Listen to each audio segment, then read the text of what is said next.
आमचे ज्येष्ठ बंधूंच्या साथीनं मार्गदर्शनानं आणि फक्त पाठिंब्यामुळं ही सगळी यशस्वी वाटचाल व्यक्तिगत मी धनंजय पब्लिक स्कूल करू शकलेली ते माननीय जिल्हा कार्यवाह सातारा जिल्हा श्री मुकुंदराव जांभळे अशा आपल्या कार्यक्रमाच्या प्रमुख उपस्थिती ज्यांच्या शुभारंभे आता आपण हे अनावरण अॅन्युअल प्रोग्राम पुण्या ठिकाणी इनॉग्रेशन केलेलं आहे त्या माननीय अर्चनाबाईंनी आपल्या हिंगोली गुरुकुल प्रकल्पाच्या कार्यकारी संचालिका रोहिणी हिंगोली पब्लिक स्कूलच्या प्रिन्सिपल मंजुषाजी आणि वाईस प्रिन्सिपल शिल्पाजी all section heads and all my dear children असाच आपण मुकुंदरावांचं मार्गदर्शन समजून घेतलं की एकूण भारतीय परंपरा काय कशा पद्धतीने आपण आपली वाटचाल ठेवली पाहिजे आणि आपण आपला शैक्षणिक विकास साधत असताना एकूण भारत काय आहे हे समजून घेत कसं पुढे जायचं तर म्हणून हाच उद्देश ठेवून मुळात शाळेला सर्व वर्गांना ह्या जुन्या ऋषीमुनींची नावं दिली आहे. आपल्याप्रमाणे जे हिंदू असतं त्यांना माहिती आहे की पूर्वी आपल्याकडे वर्गांना अशा प्रकारची नावं होती. मात्र भारताची 75व्या स्वातंत्र्य वर्ष होतं त्यानिमित्तानं विद्यार्थ्यांना किमान 30 स्वातंत्र्य सैनिकांची माहिती व्हावी म्हणून आपण या सर्व वर्गांना 30 स्वातंत्र्य सैनिकांची नावं दिली होती. मात्र ते वर्ष संपल्यावर आपण आपल्या मूळ संकल्पनेकडे चाललो आहे आणि विद्यार्थ्यांना ही परंपरा लक्षात यावी म्हणून आपण ही मागणी काळावर केली आहे. मित्रांनो आपण नावं दिली त्याची माहिती दिली आहे त्याच्या मागे कुठलाही भावनेपणा आहे कुठेतरी आपण एका अंधविश्वासाने चाललोय अशी स्थिती नाहीये. आज आपण त्यांची उत्तम नावं ऋषी म्हणून दिलेली असती तर all of them they are great scientist. आपण ह्या सगळ्यांच्याकडे शास्त्रज्ञ म्हणून बघितलं पाहिजे. त्या सगळ्यांची माहिती दिलेली आहे सर्व वर्गांना उपक्रम केले की त्यांची माहिती काय होती.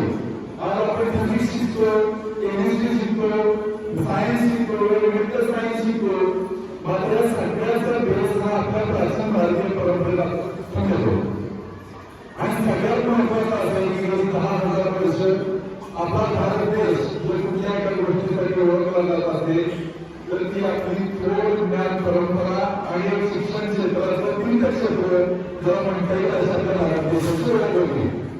मात्र वेगवेगळ्या आक्रमण झाली 150 वर्ष इंग्रजांचं राज्य झालं आणि त्या 150 वर्षाच्या काळात आपण आपल्या शिक्षण पद्धतीपासून सुरू केलो. मात्र परत एकदा आदरणीय पंतप्रधान नरेंद्र मोदी यांनी 2020 साली जे राष्ट्रीय शैक्षणिक धोरण आणलं त्यामध्ये या इंडियन पॉलिसीची भारतीय ज्ञान परंपरेचा समावेश केला आणि त्यानुसार आपल्याला पुन्हा एकदा आपल्या वर्तमानात जगत असताना भूतकाळाकडे बघण्याची संधी निर्माण करून दिली. आपण सगळ्यांनी ज्या पद्धतीने आता बोर्डवरच्या नावावर इन्फॉर्मेशन समजून घ्याल मात्र या व्यक्तिमत्वांविषयीची अधिकची माहिती मोबाईलच्या माध्यमातून विकिपीडियाच्या माध्यमातून किंवा सगळ्यात महत्वाचं लायब्ररीत जाऊन पुस्तकाच्या माध्यमातून घेण्याचा प्रयत्न केला पाहिजे. आज आपल्याला आहे पण हे सगळं लक्षात ठेवायचं आहे आपली शाळा संपेपर्यंत आणि ह्या सगळ्या विषयांचा शोध घेण्यासाठी आपली राष्ट्रीय जबाबदारी काही काळ हा आपण व्यतीत केला पाहिजे. जसं मी तुम्हाला सांगितलं की आपल्याला थोड शिक्षणाची परंपरा इंग्रजांपासून उपनिषदांपासून पुराणांपासून गोष्टी रूपाने शिकवलेली आहे. त्यातला काही आपल्या भाग असा वाटतो तर आपण वर्तमान शास्त्रीय दृष्टिकोनातून बघितलं पाहिजे. जसं स्वामी विवेकानंदांचं एक वाक्य की education is the manifestation of perfection that already exist within a man. शिक्षण काय असतं तर आपल्या आज जी काही प्रतिभा आहे तिला निर्माण होण्यासाठी संस्कार प्रयत्न करून दिला म्हणजे शिक्षण असतं आणि आपल्याकडे कायमच ज्या पद्धतीने आईवडिलांचं स्थान आपल्या आयुष्यात असतं ते स्थान आपल्या परंपरेला गुरूंना दिलेलं आहे. त्यामुळे आई वडील आणि गुरु या आपल्यासाठी अत्यंत महत्वाची भूमिका आपल्या आयुष्यात पार पाडत असतात. मुलाचा मुकुंदरावांनी सांगितलं की आपल्या शाळेचा सिंबॉल आपण राष्ट्रभाषा जिजाऊ बालशिक्षकांना शिकवतात. आपली पहिली गुरु ही आपली आई असते आपले वडील असतात बरोबर ना. ज्या पद्धतीनं राष्ट्रभाषा जिजाऊंनी बालशिक्षकांना शास्त्राचं ज्ञान दिलं तसं शस्त्राचंही ज्ञान दिलं आणि त्यामुळे आता हा महाराष्ट्र भविष्यातला एक इब्राहिम संपूर्ण भारतवर्षाला एक दिशा मिळाली. पण मित्रांनो हे परंपरापासून नाही आधी 5,000 वर्ष आहे. आता सगळ्यांना माहिती आहे त्या काळात जसं आता जी पिढी आहे याच्यापेक्षा कितीतरी पटीने त्या काळातली शिक्षण पद्धती ही प्रगत होती. ते तुम्हाला उदाहरण म्हणतो आता काही शंकराचार्यांचं नाव ऐकलं असेल बरोबर आहे ना. तर शंकराचार्य आपल्या देशात होऊन गेलेले फार मोठे योगदान तत्वज्ञानी आणि एकूण भारतीय शिक्षण परंपरेला पुनरुत्थान केलेलं व्यक्तिमत्व आहे. 2000 वर्षांपूर्वी यांच्याकडे 3 भाषे केलेले आहे. तर एका असं झालं की ते ज्यावेळेला भारत भ्रमण करत होते त्यावेळी परंपरा आपण डिबेट करतो त्यावेळेला अशाच पद्धतीने एकमेकांबरोबर वाद निर्माण करून त्याचा जो इंटरनेट बदल तो यशस्वी झाला. अशा पद्धतीने ज्ञान ज्ञानाची उजळणी केली जायची. त्यावेळेला असं ठरलं की त्या काळात शंकराचार्यांना घडलेले जे तत्वज्ञ होते त्यांचं नाव मंडळ मिश्र. अशी एक परिस्थिती निर्माण झाली. शंकराचार्य ग्रेड आहेत का मंडळ मिश्र ग्रेड आहे त्याच्या लोकांचं डिबेट करायचं झालं. आता आपण म्हणतो दोन टीचर्स म्हणजे आपण डिबेट लावलं तर त्या संचाचे तिथे चर्चेचं पाहिजे बरोबर आहे नाही. तर तुम्ही टीचर्स पण झाले दोन टीचर्स म्हणजे डिबेट लावलं तर त्यांना मिनिमाइज करायला कोण पाहिजे तुमच्या चर्चेचं घ्यायचं पाहिजे. माझा असा प्रश्न आला की एवढे दोन स्कॉलर्स आहेत तर त्यांच्या डिबेटचं क्रिटिसिझम करायला जज कोण होणार. तर त्या काळातल्या महिला पुस्तकावरती डिबेट होऊ बघा. शंकराचार्यांनी मंडळानुसार असं सांगितलं की मंडळ मिश्रांच्या पत्नी भरपूर भारतीय होत्या त्या त्याच्याकडून काम करतील 4 दिवस हे डिबेट चाललं आणि मंडळ मिश्रांच्या ज्या पत्नी उड्या मारतील त्यांनी पाहिजे असं जजमेंट दिलं की शंकराचार्य केले. लक्षात घेऊन शंकराचार्य माझा भाऊ माझी बहीण कॉम्पिटिशन मध्ये गेली असेल तर माझा भाऊ पहिला असं आपण सहज म्हणून. पण ते तसं न करता अत्यंत न्याय पद्धतीनं त्याचा निवारण करून यशस्वी झाले. शंकराचार्यांचं डिक्लेरेशन केलं आणि नंतर शंकराचार्यांनी सुद्धा मंडळ मिश्रांना ते जे दोष काय उत्तर काय त्याच्यावर टीका द्या म्हणून घेऊन पुढचे मार्गावरती लागले.